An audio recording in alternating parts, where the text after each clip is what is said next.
And how long have you been doing comedy?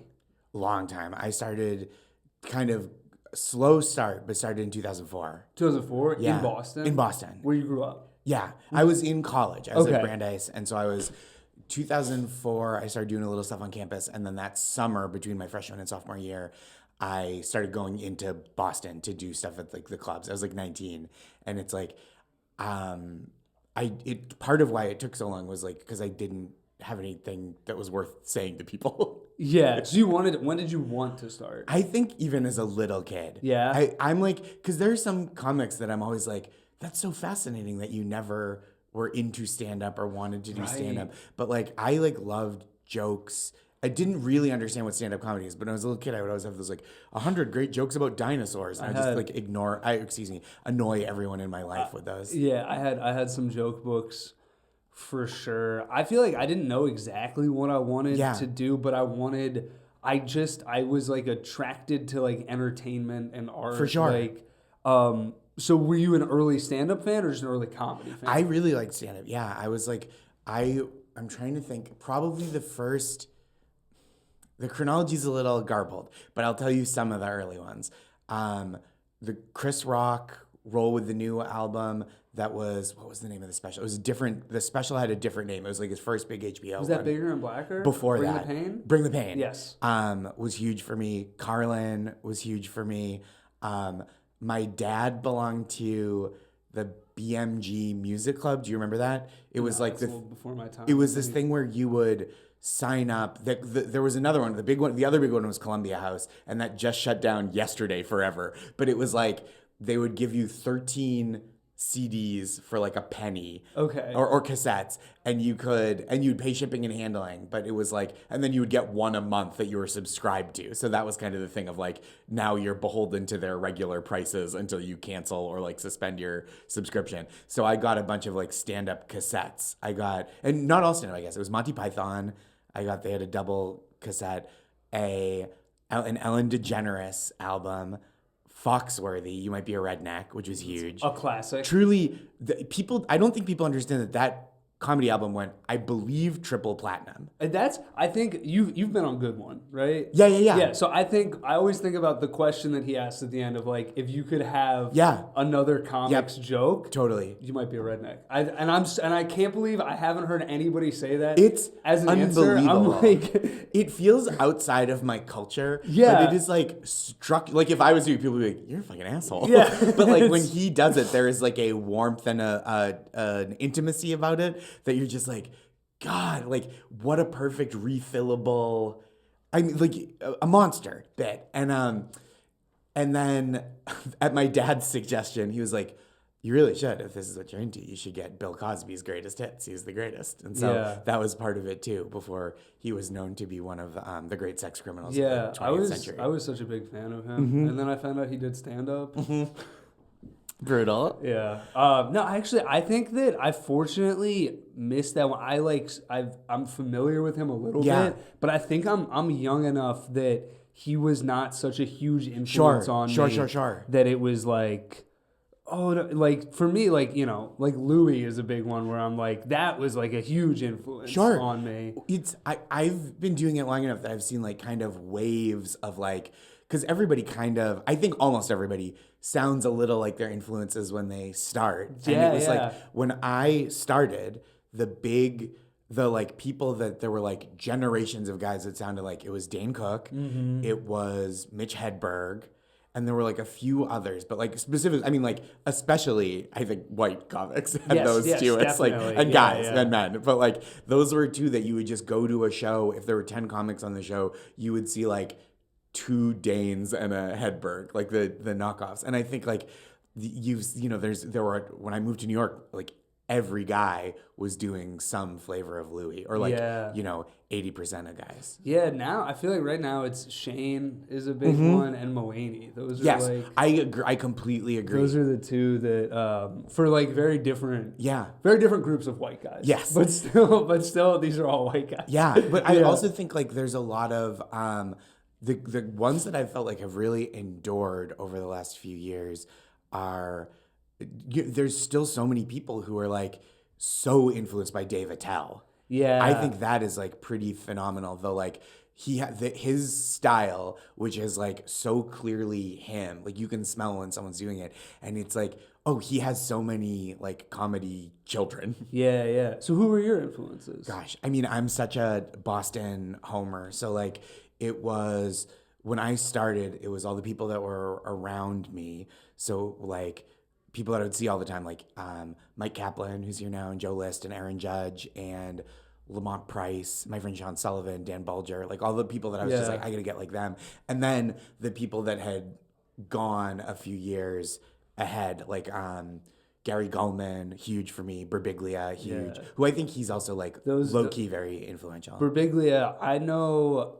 I have a few friends specifically that sound a lot like Birbiglia, and they're people that I think are great comics. But yeah, Birbiglia and Goldman were both huge for me. Yeah, I mean, as like well. Both so great, but like there's just so much stuff that I'll still do that I'm like, oh, I hope no one realizes this is just like a Gary thing. Yeah. With like a me word choice or something. Not like stealing a bit, but I think if people aren't familiar, his just like incredible specificity with language and structure, sentence structure even, is like so few people are doing it at that level of meticulousness. Yeah, I think that's the thing with him and Birbiglia alike is the specificity of language. And I think a lot of stand-up, and something that like Louis was really good at, was making it feel like this is not written. Yes. I'm just talking. I'm just talking to you. And I think that's what like Shane is great at too. And I think that's why people are drawn to him.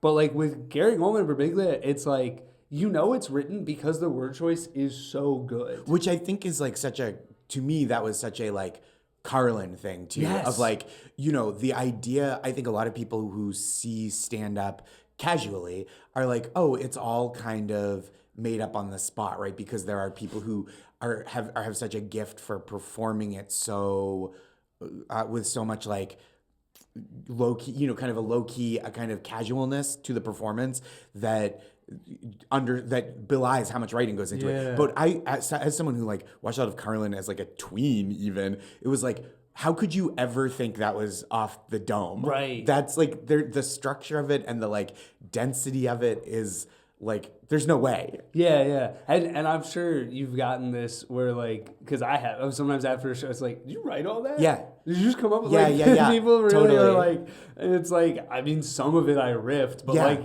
these are all like, at the very least, these are ideas For sure. I've had in my head. Yeah, no doubt. Yeah. So, sorry, I've got food in my teeth. That's all right. Do you remember the first joke you ever wrote? Yeah, I think yes. Yeah. I'm a bald guy. I'm wearing a hat, but I'm a bald gentleman. And I started thinking out early. And the first joke that I had that was, I think this is my opener for like a while. And I was young. I was like 19, 20. And you were already bald? Already, not this bald. Yeah. But like it was visible. Yeah. The levee was starting to break. Wow. And I was young bald. And I would say, I go, you know, it's nice to go bald. Yeah, you gotta go bald young if you can, because you save all this money on shampoo and haircuts and dating. And that was like, I was a kid. And it's like very self-deprecating. Yep, like truly joke book structure comedy. And it like worked fine. And it was like self-deprecating, but also I've never, since I started comedy, it was never a person that was like, oh no, I can't date. Like, you know what I mean? It's like more about the audience perception. Yes. And like and so it's like, how much do I want to lean into that and kind of present a slightly caricaturish version, and how much of it is like, all right, well, that's like ridiculous. I've had this girlfriend for 2 years. We're in love. And like, what are we doing? What am I doing? Being like, oh, look at me. Like, whatever. You're a fraud. Yeah, totally. Yeah, but it was like, there's going to be the Hassan Minaj hit piece coming out any day. Like, Josh Gondelman actually has been capable of dating his entire career. Did you ever have stuff that like, because I think when you start, unless you're a person of like immense vision, which I've had some, but not this much. It was like you kind of cling to what works. And so like there's stuff that feels a little incoherent with each other, like bits that don't always hang together, but you're like, I have to fill the 15 minutes. And so I have to do all the things that work, even if they don't all feel true together. Yeah, no, I think for me, when I started, I was 20 when I started, and I think the two like incongruous things that I was, where it would be like, I don't know how to talk to women, and then jokes about having sex, right, and it's like, well, which one is it? And then somebody was like, it's actually somebody told me where they were like, yeah, you're doing a lot of sex jokes, and I'm like, why isn't it crazy I'm having sex? And they're like, no, not really. It's like normal. You're like a normal, handsome, like 20-year-old. Like I was like, oh, and I even heard Anthony Jeselnik in an interview talk, and this is something that changed that for me. Of talking about how like he's like, you have to know how you present to people. Yes. And he's like, a lot of comics have jokes about how hard dating is, and then he's like, dating's not hard for me. Yeah, and I was like, totally. okay, I think that like I am more similar to Anthony Jeselnik in that way. Sure. And so it's like I can do jokes about how like I don't know. Like, if I don't know how to talk to women, it's not because I'm ugly. It's because I'm bad at talking. Right. It's because of, like, poor social skills. It's helpful to, like, pinpoint...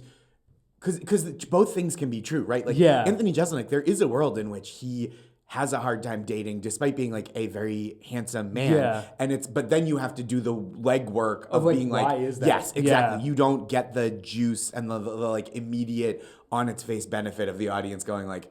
I bet. Yeah. So it's not even necessarily about like what is 100% true to you, but it's like what is to the audience believable. And then how can you make the audience believe what's true to you and about you if they're hesitant? You know what I mean? Like, because I think if you're just doing what the audience thinks about you, then it's like, I think you see sometimes someone go like, oh, it's this and this and this. And it's like, yeah, but like, what do you think about you? Right. And the classic, like, that everybody does at the beginning, like, I know what you're all thinking. Which I had like a bit that I think I was kind of too lazy to fully write out. Yeah. But it was basically like I know what you think. And then it was just a super long, convoluted, specific thing.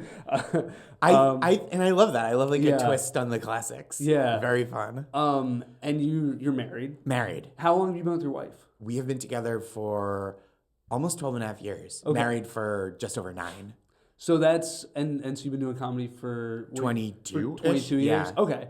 So the first 10, you weren't with her? Yes. Yeah. Yeah. And we met at like a very fortunate time for me, which is I had just started my first like steady job in comedy. I was doing at the time the social media and digital writing for Last Week Tonight, John Oliver's show. Yes, and I've heard of it. And I worked there. I was on the writing staff for the show for the 4 subsequent years, but I had just gotten this first job. I had like I was like making money in a way that I wasn't just kind of like thrashing and treading water, doing gigs and tutoring, and I taught preschool for a long time.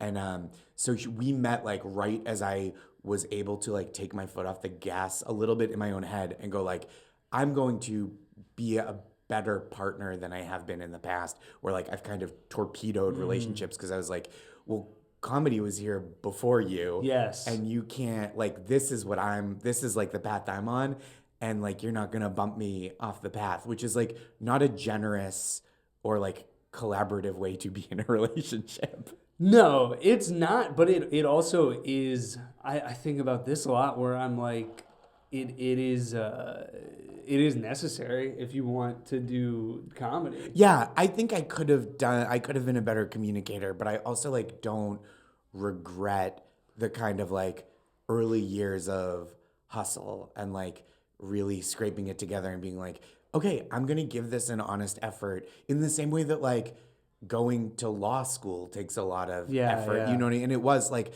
I was having like I'm trying to think of when this was. This must have been late 2010 or early 2011. And I was kind of feeling, it must have been 2011. And I was feeling like a little out to sea. And I was in Atlanta and I was walking after a show. I'd been opening for Gullman at the Laughing Skull, which is a great little room in Atlanta. And we were walking back to the hotel. And I was like, yeah, I feel like I'm doing okay now. Like, I think things have started to like move forward a little bit. But like 8 months ago, I was like really like, should I go back to grad school and like get a doctorate or a master's in education and like set myself up as that's my career path, and then the comedy is like fun on the side.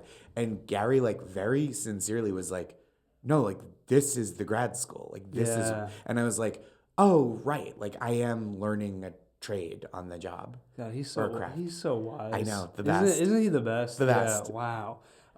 And so did you know him in Boston? You did, or you were like a little bit younger than? Okay. Yeah, but he would come back, and we met in Boston when he would come back and visit because he still has family there, and like it was when he was on Last Comic was right when I started, so he was like on the second season of Last Comic Standing, and so he would come back to like run the stuff he was about to do on the live TV tapings in Boston. Yeah, and so I would like see him around a lot before there was any reason for him to know who I was. Sure, yeah. And so I was like, it was truly like the summer I started stand up, I was watching this. I was like living with my parents in between some years of college, saw him on TV, then like did my first open mic, and he just shows up, like walks out of the TV, shows up the open mic, does 15 minutes, crushes, and leaves. And I was like, whoa.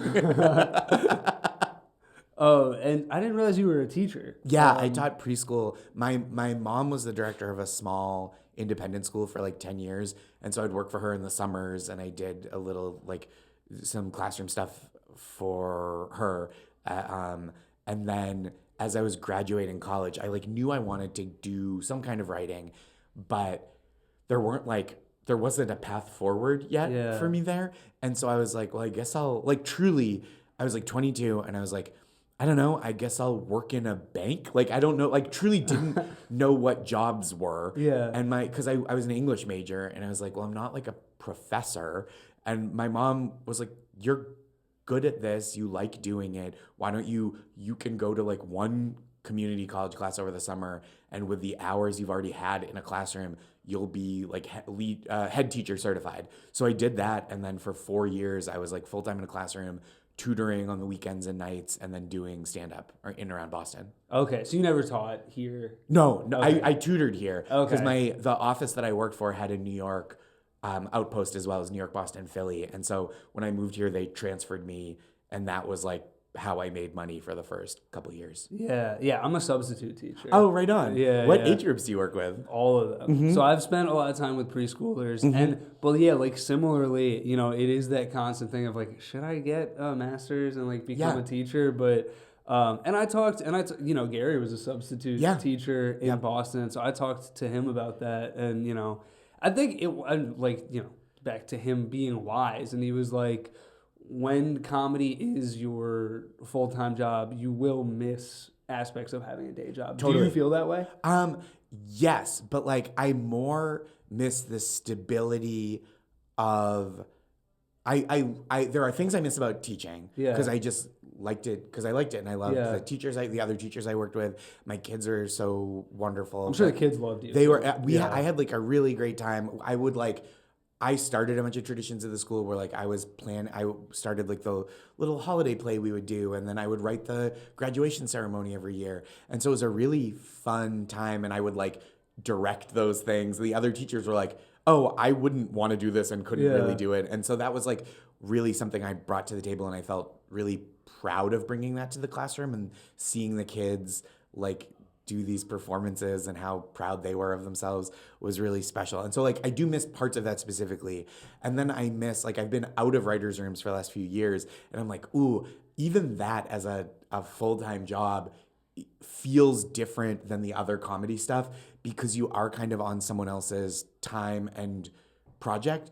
So the stuff that I was doing for myself felt like a little freer and a little looser, and not like, now it's a little more of, I would really like this to work because then this will be my next big thing, as opposed to this is like a sidelight that I do from the daytime job. Yeah, and so once you got that job at Last Week Tonight, you haven't had a non-comedy job since? No, it's all been comedy and comedy adjacent. I did like a 2-day gig in an advertising set because they wanted it to look like a late night show last summer. Yeah, but it's all been like comedy, writing, performing. And so so after Last Week Tonight, you went to Desus and Mero. Yep. Yeah, what was that like? It was cool. It was really different. Working for Oliver and for Tim Carvel, who is an executive producer there, and Liz Stanton as well. But you would write, and then they would, give you a bunch of notes and kind of not tear it up sounds so negative, but they would really like get in there and give you heavy notes, and then you would write, and that was it. That was like the job, and it, you were reading research and synthesizing all this, but it wasn't like you're not on set producing, you're not pitching that much other stuff other than just like words on the page.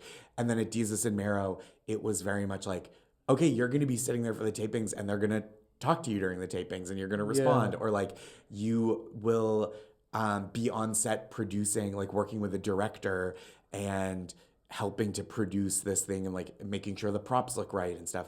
And so I like, and working in the edit, because I got a promotion to like a writer producer job. And so I would like be in the edit for segments of the show, which that was never felt to me at Last Week Tonight. And so it really rounded out my education and that kind of television making. Yeah, and did you start with them when they were still on Viceland? No, I started right when they went to Showtime. Okay. Yeah. Yeah, because I remember the Viceland show was out when I was in college. Yeah. And it was just kind of unlike anything that had come before. Because it had aspects of The Daily Show, and it had aspects of like these like ESPN like countdown shows where they would have like the topics running through it. Eric Rydholm, I believe, who created the format for like Pardon the Interruption, helped them get that show off the ground. So they were working with like, that's like, that is kind of his specialty of like, let's make the viewer feel like they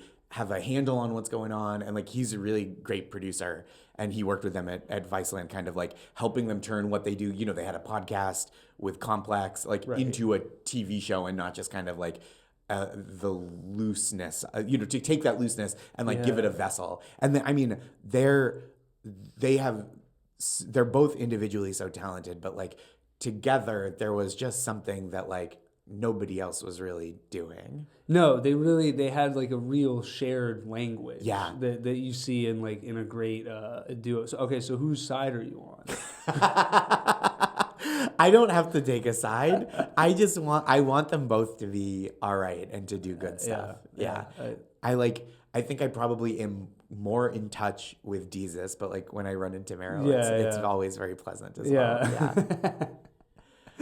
And was Ziwe still there when you were there? Yeah, Ziwe was there. I'm trying to think. I think it was the first year and a half she was there. And she didn't have a show yet. She didn't have a show yet. She was doing, I'm trying to remember the exact chronology. Maybe it was 2 years, because she left at some point because she was writing for Dickinson and was on Dickinson, and then was like coming back. But then during the pandemic, when she was like early pandemic, when she was doing those Instagram lives, it just like popped off in a way that she started developing her own show, and like because she was already doing her YouTube series back then. Because I was in an episode, because she was doing it before Desus and Mero started, so she was there for 2.5 years, maybe. No, year and a half, I think. Was there a sense with her of like, oh, this person's gonna be a star? Yeah. Well, my wife says, this is so funny.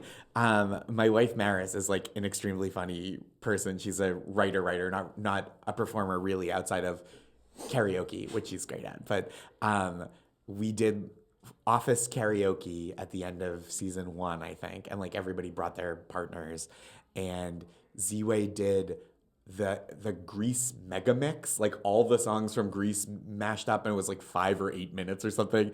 And I would only ever hear it at bar mitzvahs. And then she was like, I'm doing this, and did the whole thing by herself end to end.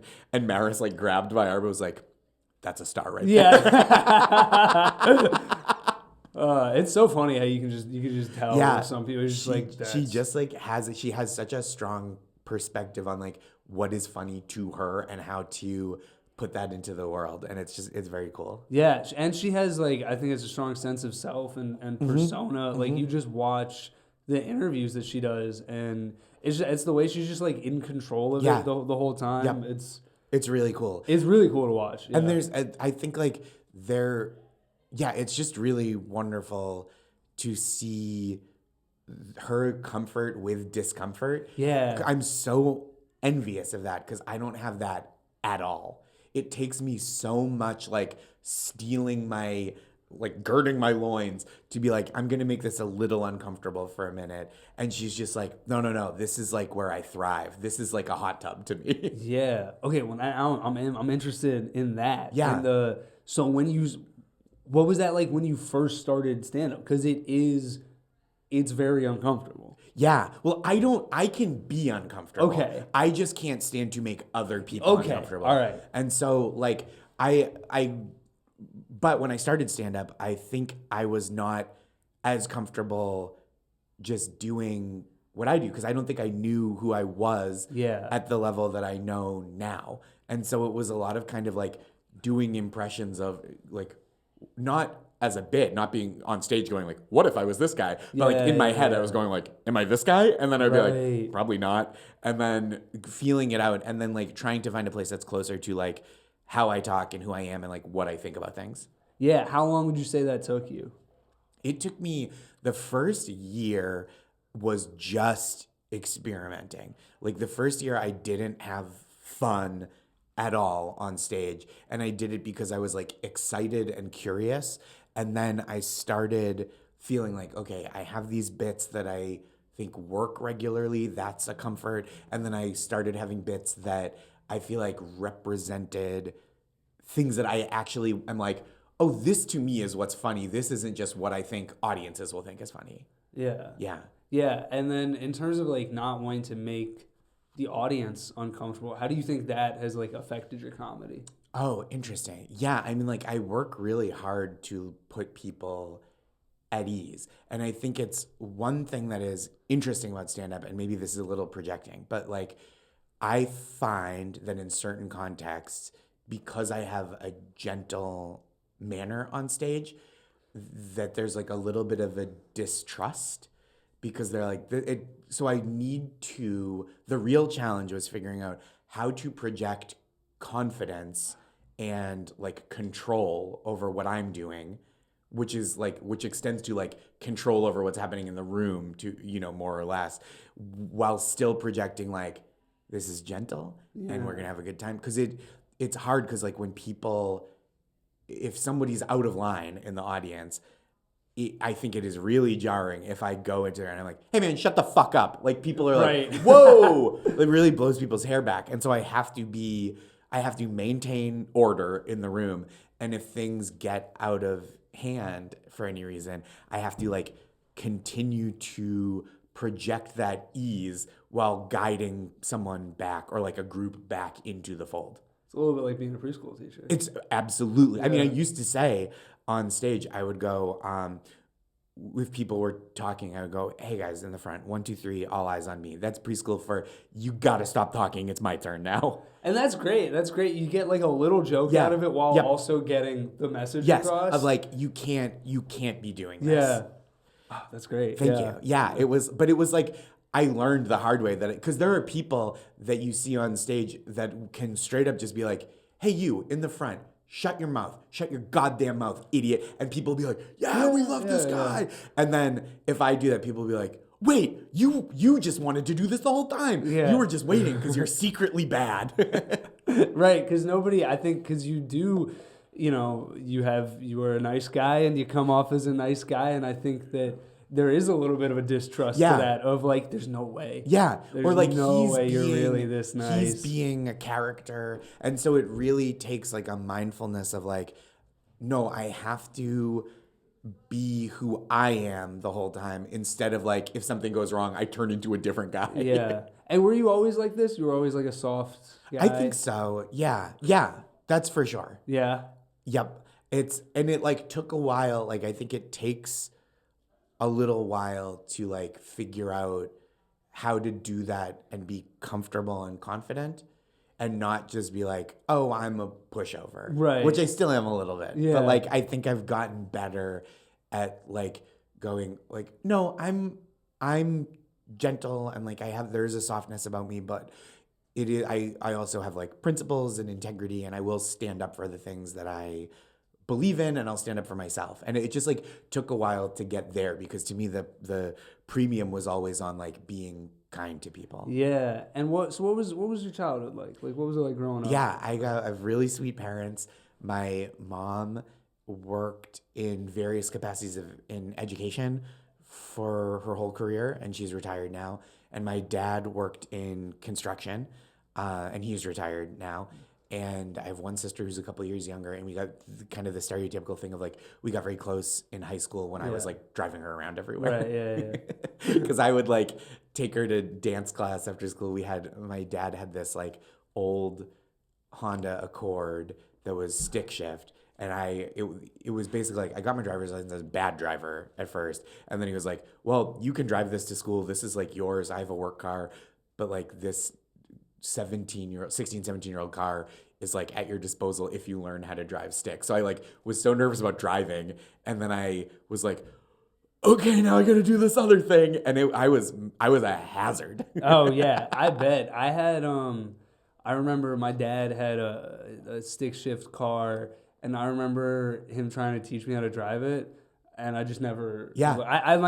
We had another car that became my car. Yeah. Because it wasn't stick shift. Yep. And like I remember, I think he took me out one day, and then just neither of us. We just didn't make it through it. We were just like, nope, this isn't working. Well, it was tough for me because I think my dad and I like learn and teach in very different ways. Yeah. And it took me till I was a grown up to be like, oh, that's why that felt like that. Like, that's why it never took when he was like, throw the baseball like this. Like I played sports for years, but I was never a great athlete. He was a really good athlete when he was a kid. And there was never like pressure for me to thrive, but he would just be like, oh, here are some tips. And I would be like, okay, I need you to like turn the other way and let me do it 30 times by myself. Yeah. And he like, I didn't know how to communicate that as like an 8-year-old. And so it would be like him being like, no, like this. And then I would get frustrated and he would get frustrated. And I don't think either of us remembers it as like a bad time,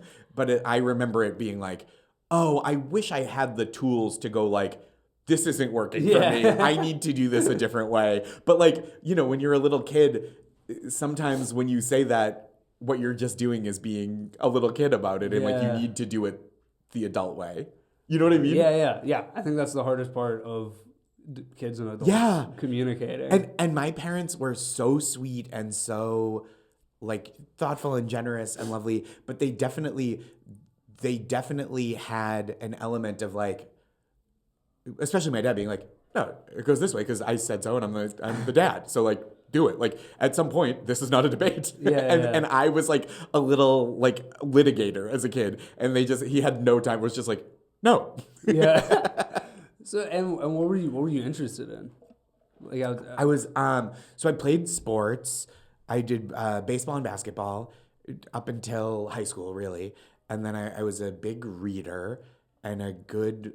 I did a ton of like extracurricular shit in high school. Like I did math team, even though I was only good at math until math got complicated. Yeah, same. I was like, I can multiply with the best of them. And they're like, how are you dealing with logarithms? And I was like, brain will not take in what that means. So I did that and then started like eating shit at that and was like, well, I'm not studying extra math recreationally. Right. That's kaput. And like, I was in band for middle school and the first half of high school. And then I was like, well, I'm done with this. So like, not like a quitter overall, but I got into theater around then. Like the time I kind of fizzled out with JV basketball, I was like, oh, I was in this play. I was in the musical last year and I like this and I like these people. And maybe this is like where my kind of extracurricular and friendship home is. Yeah. So you were into theater? Yeah. You were an actor? Yeah. I did. Yeah. I was in the musicals and the straight plays. My high school, we would do a musical in the spring, a like full play in the fall, and then a one act in between that was for the competitive theater festival. Massachusetts has this like high school drama festival that was a competition. And so like we went to finals, I think one year that I was there, and I wrote a play that won the competition. So it was like, I was really like growing towards that of like, oh, I can act a little and I can write a little better than that. And so maybe there's some kind of future there. Yeah. So did you think you were going to be like a playwright? I did. Yeah. I went to college thinking I was going to be a playwright and then came out thinking I was going to be a fiction writer and then immediately stopped doing both of those things. That's fun. Yeah. I definitely, I think I went I don't know exactly what I thought I was going to do going into college. I studied film and English, and then I wrote for the newspaper, and then stopped doing that once I started doing stand-up in college. And then, like, I thought, like, oh, I'll be, like, a screenwriter. And then just have not even, outside of a few pilots I've written, like, shorts, like, not done much of that. Sure. I think, though, I always had a thing where I don't mean to lead you to this too soon, but I got the impression before I left Boston, because I was in Boston doing stand-up for 3 years while I was in college, and then another 4 years while I was teaching. And I was like, oh, I don't think I'm going to be like a rising star in this medium. And so part of why I moved here was because there was so much stuff that wasn't just stand-up. And I had been doing a bad job of the other stuff. Like I was not buckled down. So like, this is what my parents are like. When I graduated school, I did a thesis that was a collection of short stories. And I was like, okay, I'm going to really buckle down. My thesis advisor was the novelist Steve McCauley, who's great. And he like introduced us around to like agents and other writers. And it was so nice of him. And I just kind of like let those opportunities evaporate out of anxiety of like, well, what if I do it and it's not good enough?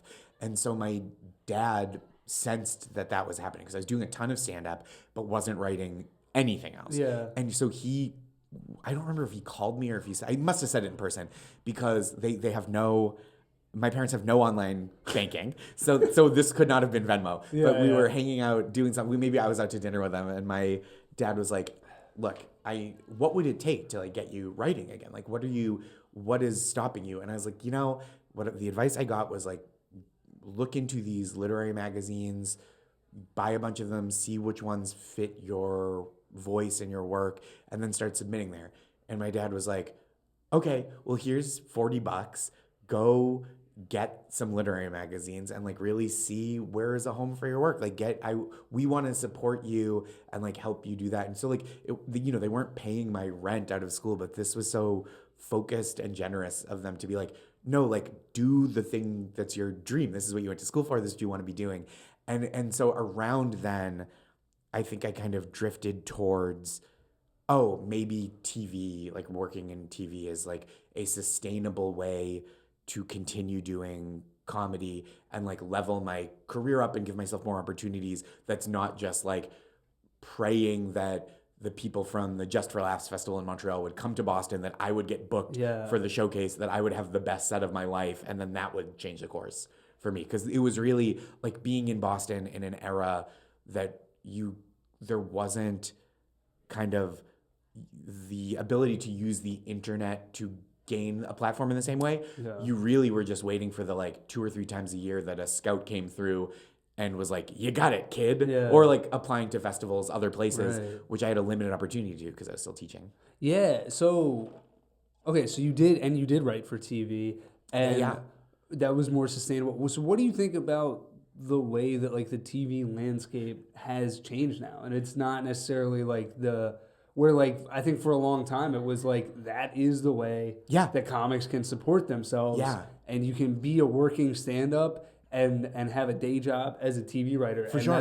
That's much more difficult now. And it's much more rare. Certainly a contraction from where it was like when I was earlier in my writing career, which is like, I think it's a bummer.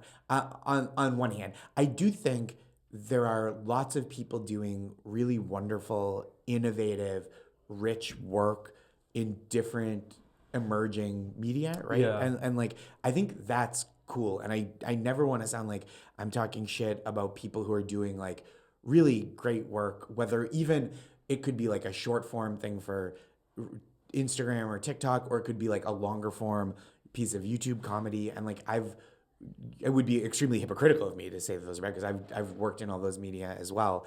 But like, I do think that we're in this place where the people with the money have decided that like they don't have to invest in things anymore, and they just want sure things, and they just want big hits. And so everyone on that side is coming from a place of fear, and that is putting a lot of the weight of innovation and like startup capital on artists in a way that's like a bummer.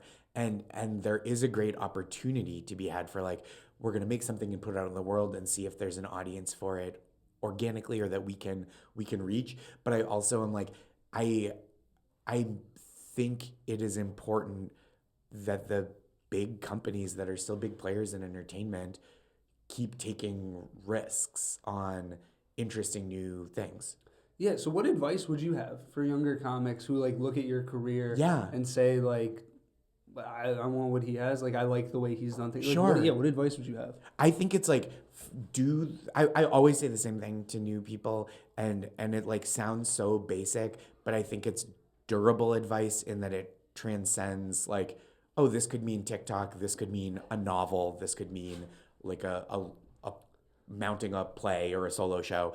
And I always say to people that you should do the work you're proud of, not just the stuff that you think people will want to see, right? Do stuff that like speaks to you. And in part, that's because I think if you do stuff that you think is bullshit, but other people like it, you're going to get bigger and bigger opportunities to do the thing you think is bullshit. Yeah. And you'll then have to like grab the steering wheel back and steer it back to where you want to go. So do the stuff you're proud of from the jump and see if you can find an audience for that.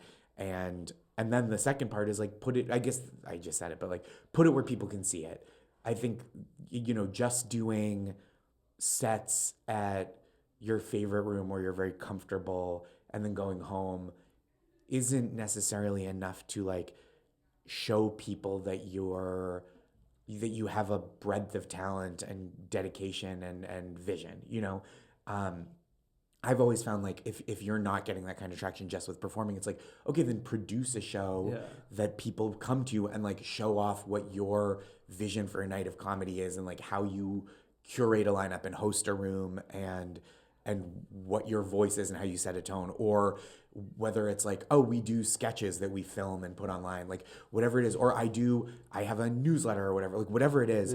I think making sure that you are working to get it in front of people is part of it. And now I think the scales have tipped a little bit and getting your work in front of people is like such a big part of everything because those channels are like so wide open. Yeah, absolutely. I think that's all great advice. I think I agree with that. I want to get back to like your journey through New York City. So what year did you move here? 2011. 2011. Yeah. And then how did you get from from where you were when you moved here to where you are now? So the broad beats were the year before I moved, I had done the Laughing Skull Festival in Atlanta, which I did really well. It was a competition then, and I won the competition, and that got me out on the road a little bit. And it got at least more comics knew who I was a little bit from that. And so that was like a little bit of cred and a little bit of opportunity. And I moved here about a year later, was doing some writing for websites and blogs, and that was kind of like building. People liked the stuff I was doing and wanted me to do more of it. I was working a little bit more and more in the scene, like mostly the independent scene, but like doing a little bit at the clubs. Then in 2012, the end of 2012, my friend Jacqueline Moore and I had this kind of breakaway viral Twitter success that put both of us on the map industry-wise in a little bit. We had this parody Twitter account that was just Seinfeld plots, but current day, because it had taken... I remember this. Yeah. And so I was shocked when I found out that it was you. Yeah, Because I saw this when it was just Jerry. A thing. Yeah. And then I was like, Josh Gondelman did that? It was me and Jacqueline, and so that both kind of accelerated like people going, oh, we'd like to talk to you. What else do you want to do? Or like, what else do you have in your back pocket? And I think she was a little bit more prepared with some of that stuff than I was. And so it took me a little while to kind of find my footing. So what ended up catching on, because I didn't have like a knockout script sample to show around at that point. Yeah, no, it was, and I think that would have been like a really, like the iron was hot. Yeah. But what ended up happening was I was getting all these opportunities. I signed with a manager who was a friend of mine, and she was submitting me to all the late night shows because there was so much in that space back then. It was like not only were we talking like it was the Fallon and Conan, or I guess Leno was back in the Tonight Show then, but it was like there was the Tonight Show, and then there was Late Night, which was Fallon, and then there was the Daily Show, and then there was Colbert on Comedy Central, and Craig Ferguson on CBS, and who's the flagship? Letterman, David Letterman on CBS, and then Kimmel and Carson Daly, plus all the like Comedy Central stuff that would crop up every once in a while of like Moshe Kasher has a show, and Jeselnik has a show, and Hannibal has a show, and so there were all these avenues to like kind of get your foot in the door. And so it clicked at the beginning. So this was like 2013. I was applying to all these shows, and I did a little tiny bit of work. I got hired to do a tiny bit of work for Billy on the Street with Billy Eichner, which was like a huge break for me. Yeah. And that happened like right in the middle of this year, where I was like, well, if it doesn't happen this year, maybe it doesn't happen. Maybe this is the end of the road for like my bigger ambitions. And I got this like midway through, truly, I did a tiny bit of work for Billy and was like, okay, we're back in the game. And then I got hired the early 2014 to work for John Oliver as that show was getting off the ground. So that was like, those were the early New York years, was like that kind of trajectory. And from John, I left to work for Desus and Mero. I wrote a book. What else happened? Oh, and then I did a bunch of punch-up work for the final season of Mrs. Maisel. So those are kind of like the big things. And like somewhere in there, a friend of mine who I worked with, my friend Will Tracy from Last Week Tonight, who went on to write for Succession, and he wrote The Menu and Begonia. His wife works in audio, and she knew the Wait, Don't Tell Me people, and they, through Eva, who's brilliant, I got into that world and have started, doing a lot of stuff with NPR. That's how my parents know you. Yeah. That's how everyone's parents know me. But that is like so that was really lovely. And so it was like, once these things started happening, right, you're just like more in the mix, and like you're colliding with more cool people and getting more opportunities, hopefully, if you do a good job and aren't a dickhead. Right. And I feel like, and I've heard you say this, of that is something that you credit your career to. Is not being a dickhead? Yeah. Yeah, I think so. I think there are people who have such breathtaking virtuoso talent that even if they're difficult to deal with, either the work itself is so good that people kind of close their eyes to it, or they're making so much money for people. They get to a point where it's like people will overlook. I mean, on the low end, people overlook like, oh, this guy's late to stuff. This is kind of par for the course with him. But like when he shows up, he does a great job. Or like on the high end, it's like a mechanism to cover up like rampant sexual misconduct like existed with Cosby or, That's Oh my gosh, I'm so sorry that you had to find out about the world this way.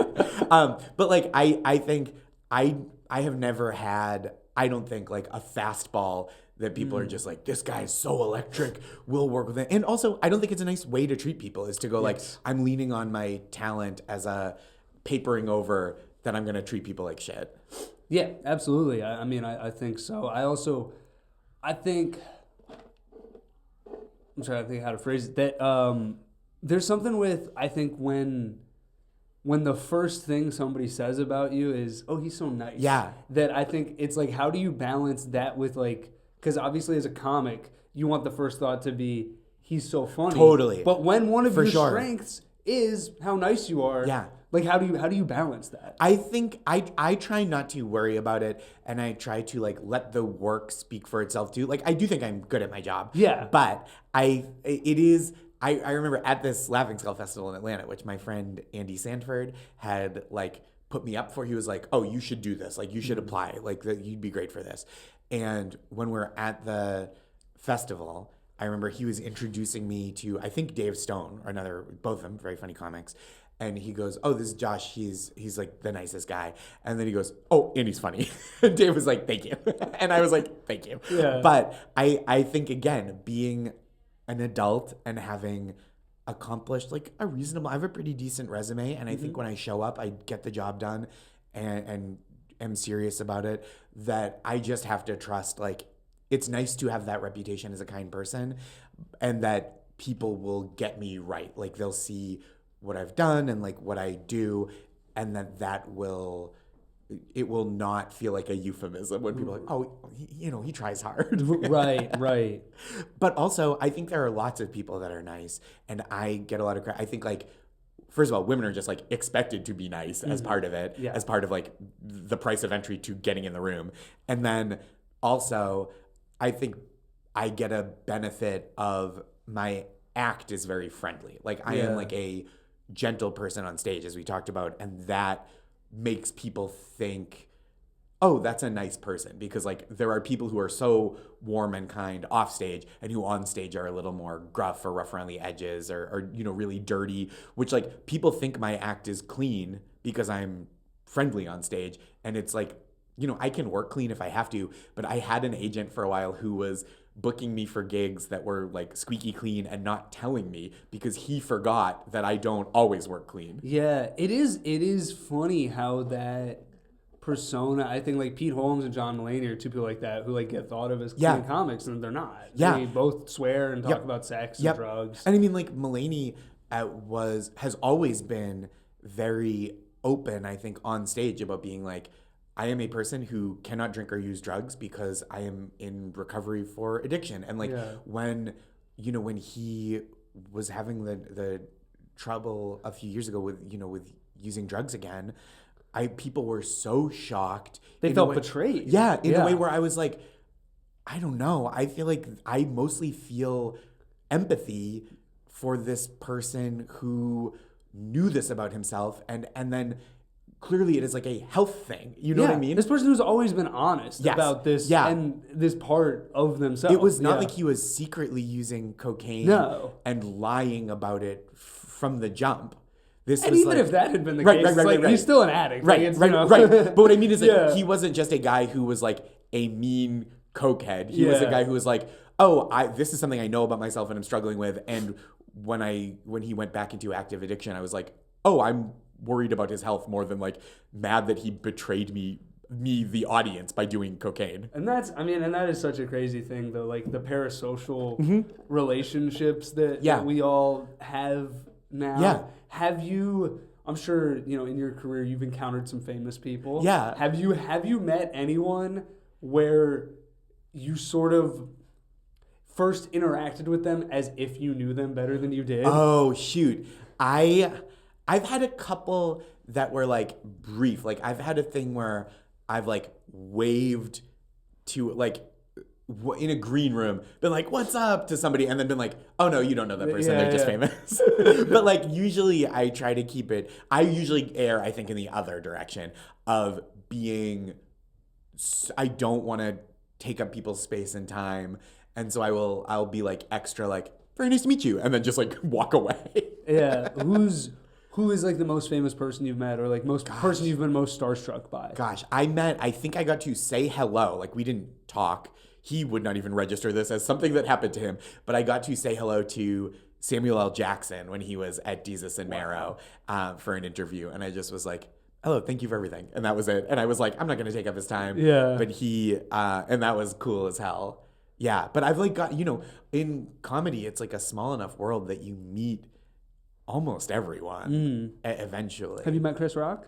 I have met Chris Rock. Yeah, we've been at the table at the Cellar a couple times. I don't think I super register to him. It's like always a few years in between, but it'll be like we'll be pulled into a conversation together. Yeah.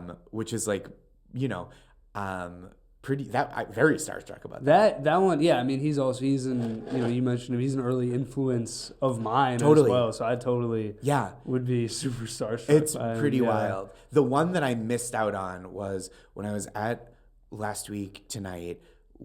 I don't know that they do this anymore, but HBO for the Emmys, there would be their big Emmys after party, which was cool. But the cooler thing was the night before the Emmys, they would have a party that was just for nominees.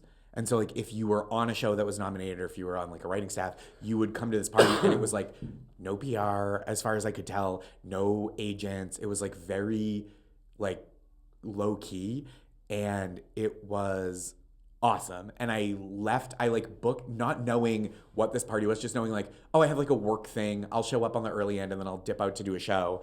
And I left this party in the middle, and I missed meeting Mel Brooks.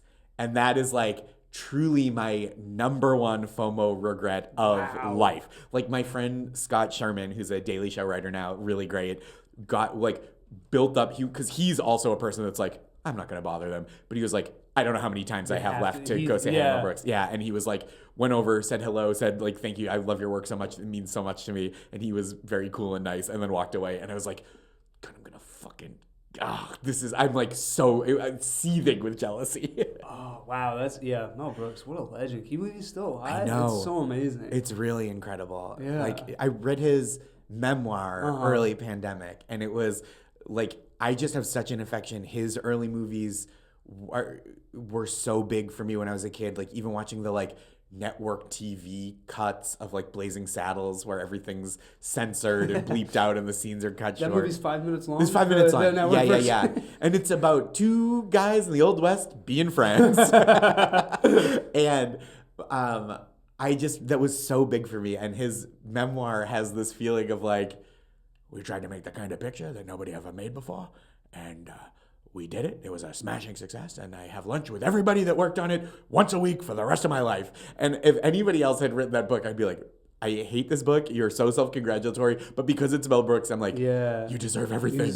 Take the victory lap, big guy. Oh, my God. Yeah, I watched the documentary about him. I'm just like, yep. It's just amazing. Like, what an incredible guy. Yeah. And shout out to Judd Apatow for being like, a big thing in my career is I just sit down with my heroes and I talk to them and make documentaries. He created this. Yeah. This is a podcast. Like he was podcasting before podcasts. Yeah, right. Because he would do those interviews, like radio interviews, right? And like when he was like a kid. Yeah. Yeah. And it's like they didn't like, I mean, I guess they were like on his school's radio or something. Yeah. Like I read the book that was the transcript of those and I loved it. It's amazing. Yeah.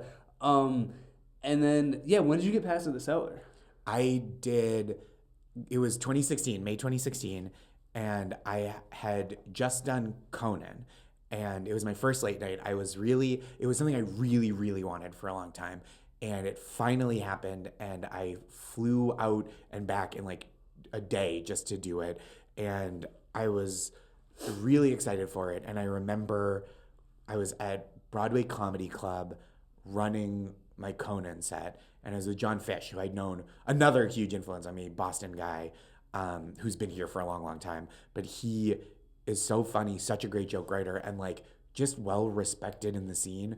And so I was at Broadway and I saw John and I was like, hey man, I've got Conan coming up and I really would love to use that as a jumping point to audition at The Cellar. If you think that that's a good idea, your saying yes would mean a lot, but like if you would consider recommending me there, because that's part of the process there is you need at least 2 references of comics who work there. And like the bigger the name, the more they work there, the better position you're in. As like the quicker, I think, the more trusted someone is in that room, the more Estee's like, okay, I'll take this seriously. And it doesn't have to be a famous person, just to be someone that she, trusts a lot. And John said at first, he goes, I think this is how to play it. He goes, do the set, use that at every other club, take every spot, just get bulletproof for the next year. And then having leveraged your credit into this opportunity to really like work hard and level yourself up for a year, then we'll go to Estee. And I was like, totally. And it wasn't the answer that I was hoping for, but I was like, I trust him. He has my best interest at heart. He's the best. And then I did my set at Broadway and John was like, oh, that's ready. Once you've done Conan, send me the tape. I'll send it to her and then we'll get you. And so I auditioned pretty soon after. It was like within a month or 6 weeks after doing Conan. And I was never like 10 spots a week there, but I've been like pretty steadily in that rotation for like just over a decade, which is like very meaneful to me. No, it is, because I mean I know a lot of people that they fall out of the rotation and for whatever reason, and so it's big. It's something that I feel very proud of and sad. It's very satisfying to me, especially because I think that was becoming less of a place that was known for like an edge, right? Like there's an edge of the table. They're gonna bust your balls. You're gonna have to like come for the audience like really hard. And I think in 2016, that kind of like aggression had started to be diluted a little bit by people who had different styles or just different personalities. It had been a little while since like Tough Crowd, I think, kind of put that attitude on the map, and some people had moved away, some people had tragically passed away, and so by the time I got there, I was very like meant a lot to me to be like, I'm gonna go here, and maybe I will speed it up, maybe I'll like be a little faster and looser with cursing if I have to kind of like get people being like, oh, that's a grown up.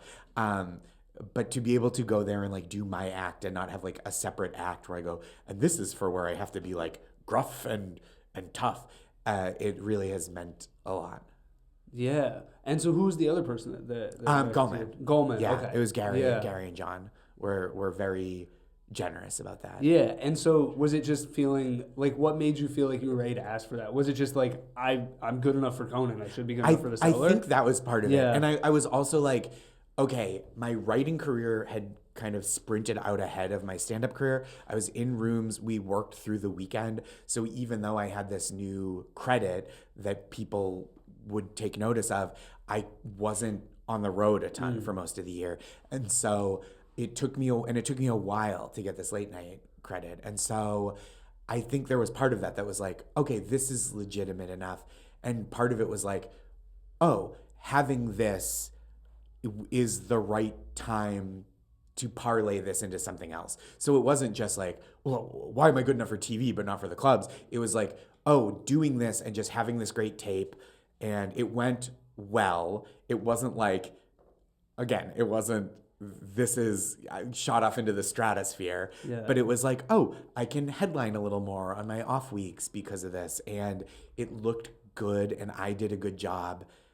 And so I was like, okay, this is the time to use this as a chip to get to the next thing. As much as I was like, I want to enjoy this, I want to be here, I want to feel good about this, I was like, okay, but now what this means is I can hopefully use it as currency for this audition. Yeah. How do you feel like your career that you have today and you've had up to this point has like matched or reflected what you hoped for or anticipated when you moved here? It's so, I mean, like, I've done so much stuff that I never thought would be part of it. Yeah. I like really am so grateful for all the cool opportunities that I've had and like the wonderful people. I'm like, I was so nervous about moving here because I was worried that it was going to be like cutthroat and mean and comics would be trying to cut each other down. And there's so little of that in my experience.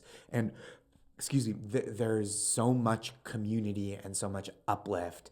And that was like also a really wonderful surprise of like, I think one of the things I'm really proud of is like being a part of this community for a long time and like meeting new comics and like I never expect anyone to like have any idea who I am, but like whenever people are like, oh yeah, like a friend was like, oh, I love that your like album from like 8 years ago was like something I listened to and it just like knocked me out, and I was like, man, that means everything. So just like being a part of the fabric of this was so cool. But also when I moved here, it was like this vague idea of like maybe TV. And then I got to work on so much stuff that I'm super proud of, work with such brilliant people, learned so much. And I just like I never considered what that experience would be like, only that maybe I can grow a career and not like, oh, what a satisfying, thrilling experience that will all be. Yeah. And what is there that you haven't done that you really want to do? I guess like, I think something that I would love to do in the future is like create a show with other people and bring it to life. Like I've been doing a bunch of writing and developing with Allison Leiby, who's like such a genius comedian and writer, and like her book just came out and like she's written for a zillion things. And like I think it would be so fun to get to like work with a good friend and make something that we really believe in and like reflect what we think is funny, and then you show that to the world and like present that. I think that is kind of the next like big dream. Yeah, I think that is among, I think, the dreams like for all of us. Totally. It's just like, how can I like make something that's really mine and like reflective of my sensibilities and what I want to like, and it didn't used to feel like that for me. Like it wasn't something that I used to think I wanted as much. But I think having worked for other people and feeling like now I have more of a sense of what it takes to do that kind of work, and like having done it from the perspective that I have worked in the field, I'm like, oh, I'm more prepared. I have a clearer vision for what I like from the inside, not just the outside. Yeah. So, why aren't you more famous? Okay, so I've been thinking about this a lot, great. And I have a couple thoughts. One is like, I don't know if it was ever gonna happen for me. Like, I think moving here was in part, as I mentioned, because I was like, I don't think I'm gonna be famous, and I would like to keep doing comedy and writing jokes in a position that you can do if you're not famous, right? If you just like work hard and are good to work with. So that was like a big push to me moving here. And I don't know that it was ever in the cards that I'd be like a big time star. But I also think I like working with other people. I don't want to be like a TV star or a movie star. I really, and I think so much of what's happening now, and not you, I'm not like, and your fucking problem, but there's this idea of like, you have to be your own little empire to have a career in entertainment and in comedy.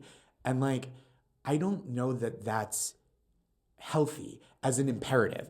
I do think it's wonderful that someone can go from like, I am a creative person, I work hard, I have like a unique voice that I want to bring to people and can like show that off, and people can go like, yes. Like, you watch someone like Chris Fleming and just how people like are galvanized, like people that you wouldn't expect from all corners of the world who might not even consider themselves stand-up fans, some of them, I think. It's like, Maria Bamford's fans, I think, love her stand-up but aren't going to go out necessarily to the cellar because they're like, well, that's not the energy that I want from my entertainment and comedy.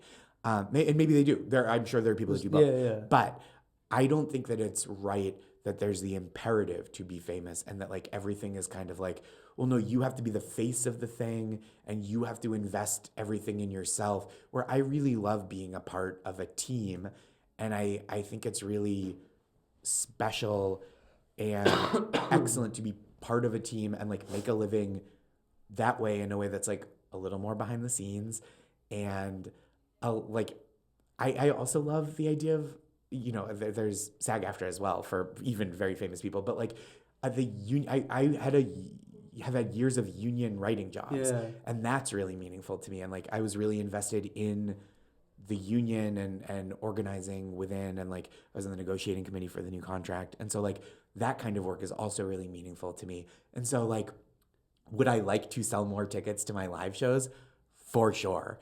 But I like kind of want to, in the gentlest, like least bitter way, resist fame as a metric, as like a goal in and of itself, and consider it more as a side effect of a job well done. Yeah. I think that's a great way of putting it. Yeah. I think that, and I think that there is like a clear difference between doing something for the goal of getting famous. Yeah. And as you put it, like as a side effect of it. Yeah. Of like, you're good enough that enough people see you, and that equals fame. Yep. But there are things that you have to do, right? There was always a balance of like the art and the commerce, right? The comedy part of the comedy career and the career part of the comedy career. And those things are always like important and difficult and delicate to keep in balance for an artist. But I think the way things are now, because there are fewer late night shows and less scripted comedy than there used to be, it is now like, okay, you have to break out as yourself first, and that unlocks all the other things in a way that like there used to be more work on the ground for people who weren't independently recognizable. Yeah, I mean, you even mentioned talking about, the amount of shows that you submitted to before getting the job with Billy on the Street. Yeah. And it's like, how many of those shows still exist? Yes. Not many. And also, there are these like I am not a hater of the new media stuff. Like I've done the shows. Like I was on Gaydar with Ananya, and it was so fun. She's such a great host. But it's like that show, as wonderful and fun as it is, and as much as it deserves to like stand on its own, that doesn't employ a staff of 8-10 writers. It's not like feeding 8-10 people's writers' families, not to mention the crew, the studio crew, and the producers and the talent booker, because everybody, and I know the people that make it, and they're wonderful, and they work really hard to be fair to the people that work with them and compensate people fairly. But because of the scale of it, it just doesn't support as many people. So there have to be like 1 million tiny little things. Right. This show doesn't even support one person. But you know what I mean? Yeah, absolutely. And so like I think like I really want to be in the camp of like not hating the player and hating the game a little bit. Because it's like I love seeing people thrive amidst turbulent circumstances. I resent the like forces of capitalism that have made the circumstances feel more dire.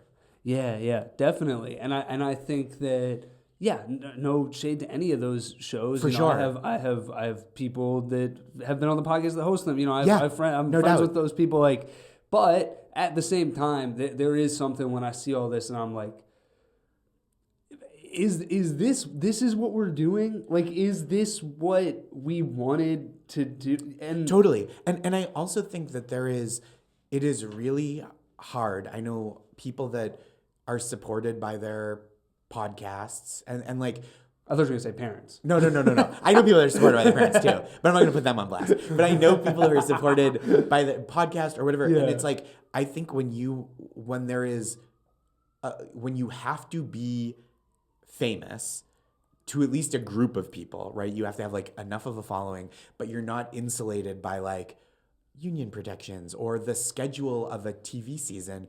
You are really exposed. And I'm not saying that's as hard as like working overnights at a hospital. Like it's obviously harder. It's way harder. It's so much harder. No, but I am saying there is like a level of being like having to cultivate those parasocial relationships in a way that like it's diminishing how many people work in entertainment and are like, I go and I do the job and I do a good job and they pay me and I say thank you and I go home and I don't have to be like checking my replies and doing doing little videos for every city I go to. Yeah. So that, and like none of that is backbreaking labor, but I do think the access that entertainment now implies that you will allow the audience to have to you is like weird and unhealthy. It's very weird. Yeah. And I mean, it's something that I think about a lot because, I am younger than you, totally. Like coming up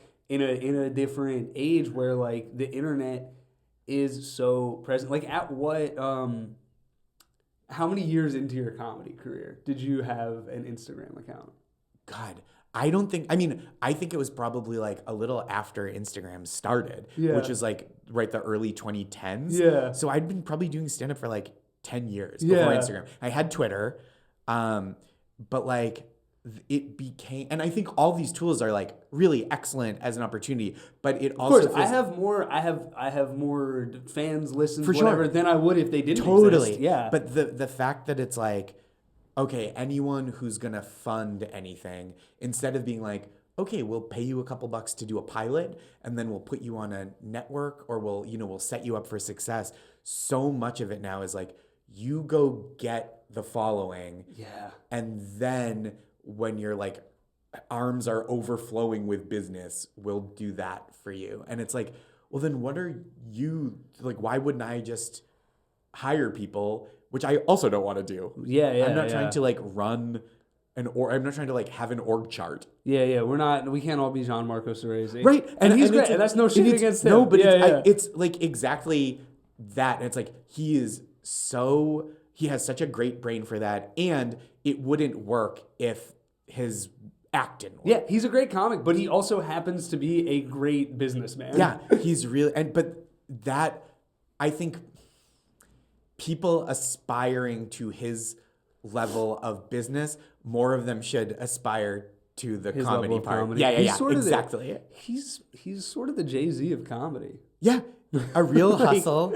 No mentions, as far as I know, in the Epstein files, which is great for him. I think he sold a little bit less crack. Just a little bit. A little bit. Yeah, he was really out there. Yeah, theater school was tough. Yeah, but I think that is like, it is that being the imperative rather than like, people who have a real head for this have this extra opportunity. And it's like, no, idiot, if you're not doing this, then you're dead in the water. Is like, well, why? Yeah. Why is it like that? What are the people like? It's like, why am I supposed to be famous already? Like, you're Comedy Central. You're the famous one. Yeah. You're like, nobody's putting anybody on anymore. You have to like get yourself on, and then they like ride your coattails. I mean, yeah, you even look at like the most recent SNL cast additions from last year, and it's like most of them had 1 million followers on social media before being on the show. And it's like truly amazing that they were able to go like, hey, I do this thing and check it out. I'm building this fan base by just like doing my own sketch characters and like being part of sketch and improv in those scenes. But yeah, it's a weird thing to be like, oh, that's the prerequisite. Yeah. I have to be building a following before I have any credits within the industry. And then they go, oh, well, we want to work with you now. Yeah. Excuse me. And it's like, I wish there were, again, I don't think this is like my career and that I'm deserving of some kind of like fame and renown that has not come to me. But it feels like so many people talk about fame as the goal, as opposed to like doing good work as the goal that gets you the money and the fame. Yeah, I think that's funny because it is so hard to separate like what you get versus what gets you there. Totally. And like I do think that you're right. I think a lot of people are focused on sort of the destination rather than the journey. But then it's like we live in a capitalist society. Totally. So it's like I understand like it's hard to, and if we didn't, if money was not an issue, I don't think I would even care that much. I'd be like, my career is fine. I'm getting better. I'm working. Totally. Like I'm doing this and that. But like, it's like, okay, I would like to have more money so I can live a better life. For sure. You know? I mean, like, even just how fucked healthcare is in America is like, oh, everybody's got to work to have a job so that they can have employee-sponsored healthcare, whereas you could do more piecemeal work. Like the gig economy would be less of a shame and less exploitive if it weren't just a way around giving, hiring people as a contractor to avoid giving them insurance so they can see a doctor. Totally. And it's like, yeah, sure, it would be like less burdensome to be driving Uber if you weren't also like having to pay out of pocket to go see a doctor. Yeah, absolutely. Yeah. Yeah, well, we got to wrap up soon, but this has been really fun. Yeah, thank you so much for having me. Thanks so much for doing this. This is a blast. And yeah, what do you want to plug before we wrap up? I'm going on the road a bunch this fall, which I'm really excited for. I'm going to be in, among other places, Houston and Dallas and San Diego. I just announced a New York Comedy Festival headlining show here in New York in November, Pittsburgh, Boston, Cleveland, Phoenix area, all sorts of, and then next year too, I'm going out. But I have a website, joshgondelman.com, but you can also, I do a newsletter every Monday that's free, and I work really hard on it, and it always has my road dates, and you can get it at that'smarvelousnewsletter.com, or you can watch my special, Positive Reinforcement, that's the newer one, on YouTube through Blonde Medicine. Yeah, that's great. Yeah, we'll link cool. to all Thank that you so much. in the thing. Yeah. Awesome. Josh Gondelman. Yeah. Thank you so much for having me. Thanks, this is a blast. Yeah.